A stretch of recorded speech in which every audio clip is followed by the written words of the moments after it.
नमस्कार, मेरा नाम राघव है और आप भारतीय न्यूज़ देख रहे हैं।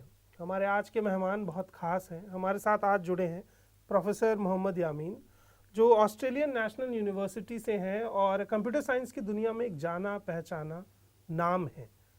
बहुत सारे सवाल होंगे सर आपसे, लेकिन पहला जो बेसिक क्वेश्चन है वो मेरा ये कि what are the cultural differences between their education system and our education system and how can we measure this gap? Look, I don't know too much, but few things I can tell. We are talking cultural differences here. You will have students from one country mostly, most of the times. Some universities like Jawaharlal Nehru University or Delhi University for that matter, or some other universities may have a small portion of foreigners. But there, let's say for example in Australia where I live, the Australian National University where I teach or where I do research, they are international universities. You have students from 60, 70 countries and a huge population of international students. Australia currently has about 500,000 students from overseas, 500,000, which is a large number given the population of Australia is about 26, 27 million. It's just like a global university. Yes, like so other universities, Melbourne University, Sydney University, same story. In fact, many countries like Middle Eastern countries, they send their students for studies, and Asian countries like China, Vietnam, and Cambodia, and what you call all those countries send huge number of students. Subcontinent probably tops. They primarily, I don't think they go for education, they go for migration. Migration is the main, I think, underlying factor that they go. They have a huge population of Indian or subcontinent students. So, coming back to your question, the education has to suit international cultures. So, in other words, there is no regard to any culture as far as education is concerned. It's a cultureless. Education is also a culture. A neutral way of teaching. However, you cannot escape. Early days, if I count in the University of Canberra, I was teaching, or was it Australian National University? I was a bit sensitive about girls and boys, doing certain activities while in the class. So I think somebody noted, a student must have, one or two students would have noted that I'm sensitive, culturally sensitive about this thing. So next day, what I found, this boy was having a girl on her legs. She was sitting on her legs, just to demonstrate me probably that this is the culture. So you have to ignore all those things.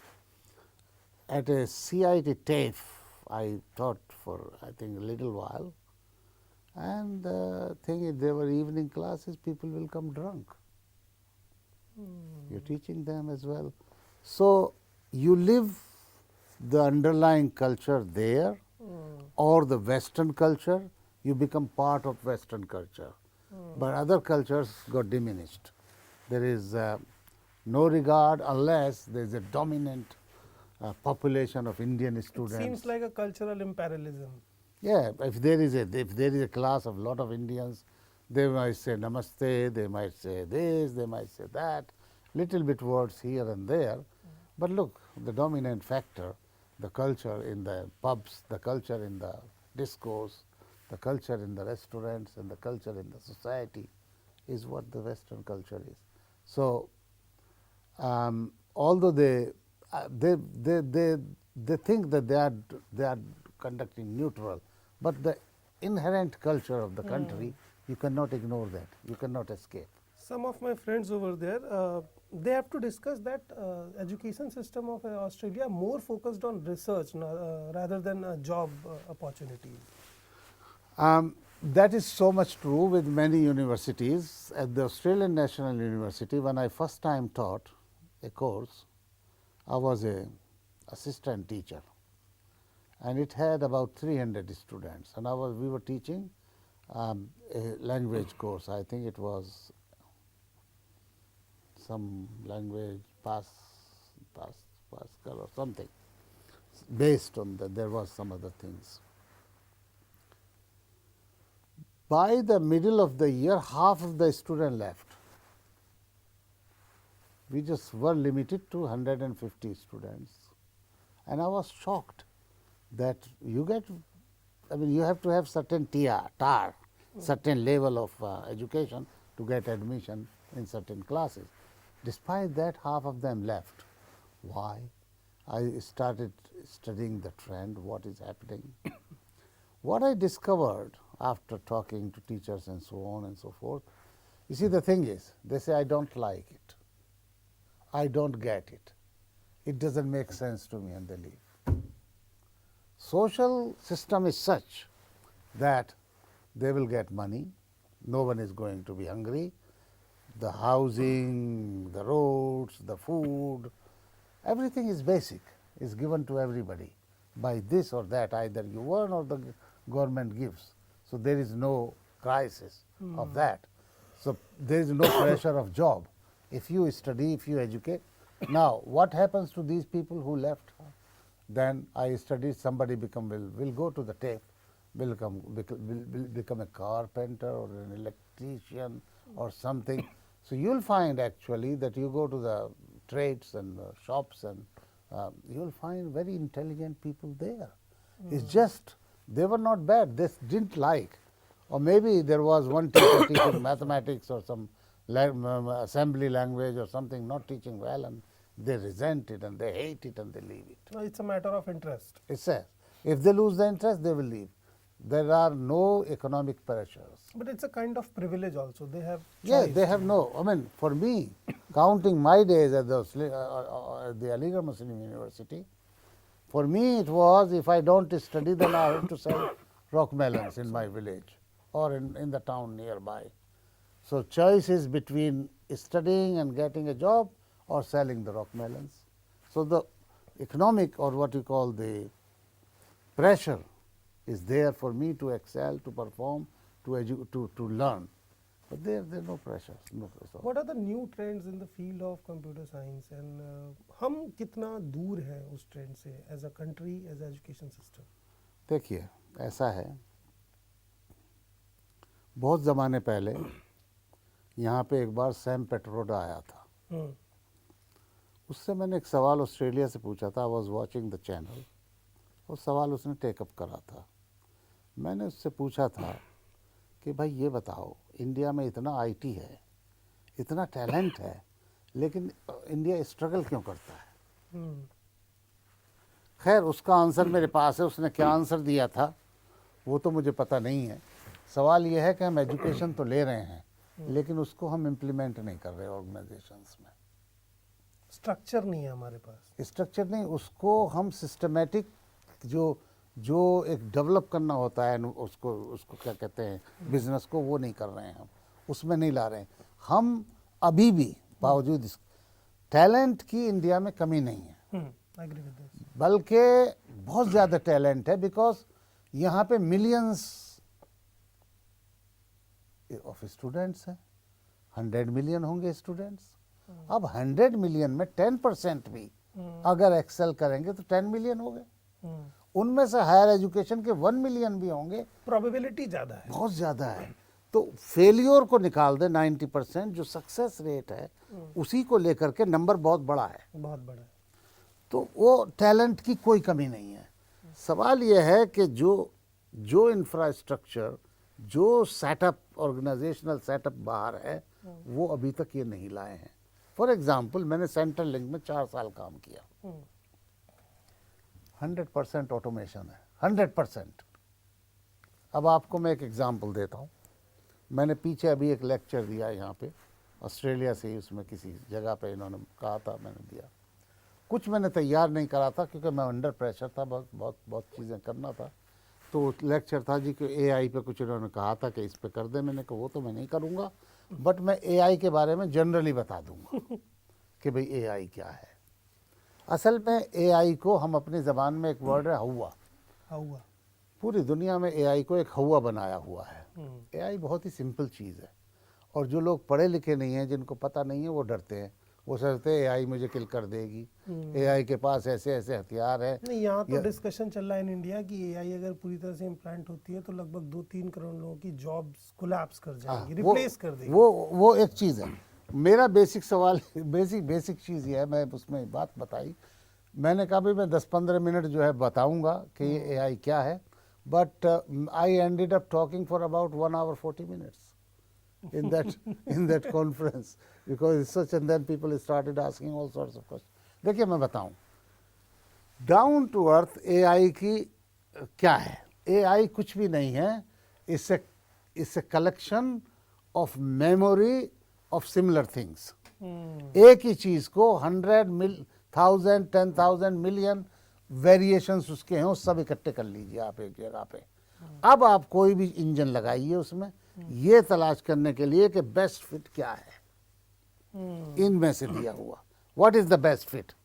ये सिर्फ AI है। अब इसमें कितना उन्होंने और चीज़ें peripherals ले आए हैं, लेकिन एआई जो है बेसिकली वो जैसे आपका दिमाग काम करता है, दिमाग में एक लिमिटेड मेमोरी है। हाँ, एआई के पास बहुत ज़्यादा मेमोरी है। जिसके पास जितना डेटा हाँ, है उसका प्लान उतना वो ये भी सब ह्यूमन माइंड ने कलेक्ट किया है, एक ने नहीं, हजारों ने किया है। नहीं किया। वो सब एक जगह इकट्ठा हो गया एक चीज़ टॉपिक के अंदर, किसी पर्टिकुलर टॉपिक, उसमें से वो जो है वो बेस्ट फिट लाते हैं। जो आपने कहा भाई ये लाओ, तो उसका देखते हैं कि नियरेस्ट फिट क्या है। अब फॉर एग्जांपल आपको बताया, मैंने एक एग्जांपल दी, मैं उसको जल्दी से रिपीट करता हूँ। मैं जो काम कर रहा था, मेरे नेबरिंग जो टीम थी वहाँ पे सेंट्रलिंग में, वो लेटर्स एंड कार्ड्स पे काम करते थे। इनका क्या काम है, लेटर्स लिखना 100% ऑटोमेशन। पहले हमें इमेजिन नहीं करता था कि 100% ऑटोमेशन ये पॉसिबल है। अब उसमें देखा तो उन्होंने लिखा साहब सैल्यूटेशंस उनके पास 100 हैं, dear sir, dear ma'am, dear miss, dear madam, dear Mrs, dear this, dear that, हर तरह के डियर लिखे हुए उन्होंने। रेस्पेक्टेड, डियर सेट है, रेस्पेक्टेड, ऑनरेबल, सब लिख लिए उन्होंने। अब लिख लिया how are you, how do you do, this and that. उसके हजारों उनके पास क्लॉजेज हैं। जो सब्जेक्ट मैटर आएगा उनके सारे क्लॉजेज हैं। अब जब ट्रिगर आएगा, जब एक चल रहा होगा, एक मामला, किसी का केस चल रहा होगा, उस पर एक ट्रिगर आएगा कि ये इनको लेटर लिखना है इस पे, दे हैव नॉट पेड और दे हैव नॉट अटेंडेड और they have not done this. तो ट्रिगर जो आएगा वो डिस्क्राइब करेगा लेटर की नेचर क्या है। अब वो जो है लेटर जो है कंपोज होगा उसके बेसिस पे कि ट्रिगर क्या आया है। डियर सर चूज करेगा, डियर मैडम चूज करेगा, क्या करेगा वो डिपेंडिंग ऑन द डाटाबेस, जो उस पर्सन का जिसको लिखना है उसका डाटाबेस क्या कह रहा है, और उसमें मेमोरी में एआई की में क्या उनके जो है सब ट्रिगर होगा। ट्रिगर से जो वो चीज़ें आएंगी तो वो सब कलेक्ट हो करके वो ऑटोमेशन में वो एक लेटर बनेगा, पूरा उसका वो लिख दिया जाएगा मैटर। वो कंपोज होगा डिफरेंट क्लॉजेस से, डिपेंडिंग ऑन द कि उसकी डेटाबेस के अंदर पर्सन की क्या चीज़ है।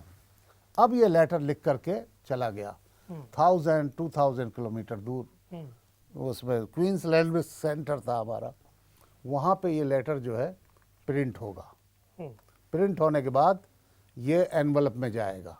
एनवलप के बाद ये सब ऑटोमेटेड हो रहा है। स्टैम्प भी होगा, वो भी ऑटोमेटेड होगा, वो भी ऑटोमेटेड है। हाँ, अब वो जो है सॉर्टिंग भी कहाँ कहाँ जाना है, किसी स्टेट में जाना, वो भी ऑटोमेटेड है।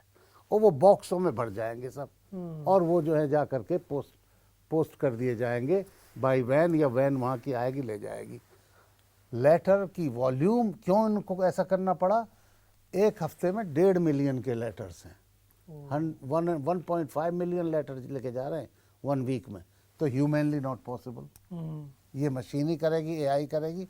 तो ये एआई की एक बेहतरीन एग्जांपल है, सिंपल एग्जांपल, कि वो इतने कर रहे हैं, किसी को पता नहीं कौन लेटर रिसीव कर रहा है, किसको लेटर जा रहा है। प्राइवेसी भी हाँ, इसमें सिक्योर no है। one no one has no idea who is receiving letter and so on। हमारे पास एक अनयूजुअल क्वेरी आई मिनिस्टर की तरफ से। मिनिस्टर को किसी ने लिखा कि my name has been butchered by your department. What do you mean by butchered? उसके नेम के 32 कैरेक्टर थे, हमारे डाटाबेस में 30 कैरेक्टर का नाम होता है, तो उसके 2 कैरेक्टर बाद के उड़ गए। वो कह रहा माई नेम हैज बीन बूचर्ड। दूसरे मिनिस्टर ने लिखा कि भाई इसका नाम वाई हैव यू बूचर्ड। तो हमने कहा ठीक है, $5 मिलियन लगे हमें उसको सॉफ्टवेयर को चेंज करने में, और 3 महीने का वो लगा साइकिल उस पर वो लाने के लिए। हमने उसको 50 कैरेक्टर का नाम कर दिया, बट एक जगह नहीं, हमें मिलियन जगह करना पड़ा उसको। इतना बड़ा सिस्टम में क्योंकि हमारे पास जो है मेरे ख्याल से 500 डाटाबेसेस एक्टिव थे उसमें। ऑर्गेनाइजेशन सबसे बड़ा ऑर्गेनाइजेशन ऑस्ट्रेलिया का, one of the 10 largest data holding organization, जिसमें मैं I am fortunate that I work there. So this is an example. मैं ये कह रहा हूँ कि बहुत सिंपल कॉन्सेप्ट है एआई का, लेकिन उन्होंने हवा बना दिया। अब हवा किस लिए बनता है ये कि भाई वो एआई ये भी बताएगी कि किसी को नैब करने के या किसी की वीकनेस तलाश करने के क्या क्या तरीके हैं। I have a very little query in this. How much prompt engineering is important for operating AI? भाई ऑपरेशनल में तो आपको मशीन लर्निंग चाहिए। जो मशीन लर्निंग है, मशीन लर्निंग भी वही है कि machine learns what is the best. उसको चूज़ करने के लिए टेक्नोलॉजीज़ तो बहुत सारी लानी पड़ती हैं, और मैं उस पर स्पेशलाइज नहीं करता कि वो क्या क्या टेक्नोलॉजीज़ आएंगी। इंजीनियरिंग तो नहीं, लेकिन यह है कि इसमें आपको कई चीज़ें लानी पड़ेंगी इसको ऑपरेशनल बनाने के लिए। जैसे कि मशीन लर्निंग जो है वो पार्ट एआई ही है, लेकिन इसमें और भी चीज़ें आएंगी डिपेंडिंग ऑन क्या टॉपिक है, क्या सब्जेक्ट है। उसमें फ़ोटोग्राफी भी हो सकती है, उसमें जूमिंग भी हो सकती है, उसमें बहुत सारी चीज़ें आ सकती हैं depending on what it is. मैंने बहुत बेसिक स्ट्रक्चर की बात बताई है कि एआई कहाँ से शुरू होती है। क्रक्स ये है इंफॉर्मेशन। हाँ, मतलब एआई को जिस तरह से पोर्ट्रे किया जा रहा है वो बड़ा डेंजरस है। कुछ लोग डिप्रेस हो जाते हैं उससे कि भाई ये आगे के लिए खतरा है। और वैसी सिनेमा भी, मूवीज भी कुछ उस तरीके से आती हैं। जी जी जी जी जी। मेरा एक और क्वेश्चन है सर, आर्टिफिशियल इंटेलिजेंस के कंपैरिजन में ही इमोशनल इंटेलिजेंस को भी डेवलप किया जा रहा है जी, जिसमें बार बार ये बताया जा रहा है कि अगर इन दोनों का कॉम्बिनेशन आता है तो it's equal to human brain. उसका टेक कैसा आपको लगता है? क्या मतलब ये प्रैक्टिकली पॉसिबल होता दिख रहा है अभी? भाई देखिए बात ऐसी है, नंबर एक तो I do not specialize in emotional intelligence. Emotional intelligence भाई क्या है कि वो मैं जो समझता हूँ यही है कि भाई ह्यूमन इंटेलिजेंस, लेकिन ये आर्टिफिशियल इंटेलिजेंस तो ह्यूमन इंटेलिजेंस का पार्ट ही है। क्योंकि ह्यूमन इंटेलिजेंस से ही वो पॉसिबिलिटीज़ आती हैं कि क्या क्या पॉसिबल है। वो ह्यूमन लाते हैं डिसीजन मेकिंग के लिए, ये 1000 ऑप्शन है, वो सारे डाल देते हैं उसमें से बेस्ट फिट आपको निकालना है। आर्टिफिशियल इंटेलिजेंस का काम यही है कि वो मशीन लर्निंग के ज़रिए या और भी पेरिफेरल्स ला करके कंपैरिजन करके वो लाए। फॉर एग्जांपल अब ये हो सकता है कि सुप्रीम कोर्ट के या हाई कोर्ट जो भी कहलाता है यूनाइटेड स्टेट्स ऑफ अमेरिका में, ये यहाँ भी हो सकता है, उसके बहुत सारे केसेस हैं, मिलियंस ऑफ केसेस हैं, लेकिन आपको ये पाएंगे बेसिकली कि सारे केसेस को आप 100 या 200 में सम अप कर सकते हैं। वो सिमिलर हैं। अच्छा, केसेस के डिसीजन भी जज भी जो है वो देखते हैं पीछे डिसीजन क्या था, उसी के बेसिस पे वो देते हैं वर्डिक्ट। तो अब ये सारे केसेस जो है डाल दिए जाएंगे ऑटोमेशन। हाँ, अब आर्टिफिशियल इंटेलिजेंस में ये देखा जाएगा कि इन सर्कमस्टांसेस के अंदर बेस्ट फिट प्रीवियस केसेस में किसका था और उसको क्या सजा मिली या क्या उसका वर्डिक्ट था। इसमें ह्यूमन एंगल तो फिर मिसिंग रहेगा। नहीं, ह्यूमन एंगल डिसाइड करेगा कि इसे एक्सेप्ट करें या ना करें। ओह, डिसीजन मेकिंग हाँ, डिसीजन मेकिंग ह्यूमन की के लिए पूरा हाँ, सिस्टम हाँ, पे बेस्ड है। कितना इसमें डिफरेंस है, वेरिएशन कितना है आगे समझ में। जैसे हम सेंट्रल लिंक में जहाँ हम काम करते थे, फ्रॉड डिटेक्शन के लिए 2 बार 3 बार लोग ले रहे हैं, 2 नामों से ले रहे हैं, 3 नामों से ले रहे हैं, तो नाम के खाली मैच करने से तो नहीं पता चलेगा। जो पूरा है 2 प्रोफाइल ये ले रहा है, ये ले रहा है, हमें ये शक हो रहा है कि दोनों पर्सन सेम है। तो अगर 70% फिट है हाँ तो ये सेम है। सेम है। फिर सेम फिर investigate होगा। प्रूफ नहीं हुए, हाँ। अब ह्यूमन के पास आएगा, हाँ। वो इसको लाएगा, दोनों को लाओ भाई। लीड्स जनरेट करने का काम कर हाँ। सकता है एक तरह से अगर। तो इस तरह से होता है ये। तो एआई को लेके आपके जो बहुत सारे सवाल हैं उनके जवाब फिलहाल आपको मिल गए होंगे, और जो जिस एआई को एक हौवे की तरह प्रेजेंट किया जा रहा है वो कितनी सिंपल चीज़ है, आज से पहले आपने इस तरह से कभी नहीं समझी होगी। तो हमारे साथ जो प्रोफेसर मोहम्मद यामीन साहब थे, उन्होंने एआई के बारे में बहुत सारी बातें बताई। उसके साथ साथ ऑस्ट्रेलियन यूनिवर्सिटी का कल्चर कैसा है, वहाँ रिसर्च कितना फोकस्ड है और किस तरह से लोग पढ़ रहे हैं, लाइफस्टाइल कैसा है, उसको लेके भी बहुत सारी जानकारियाँ दी।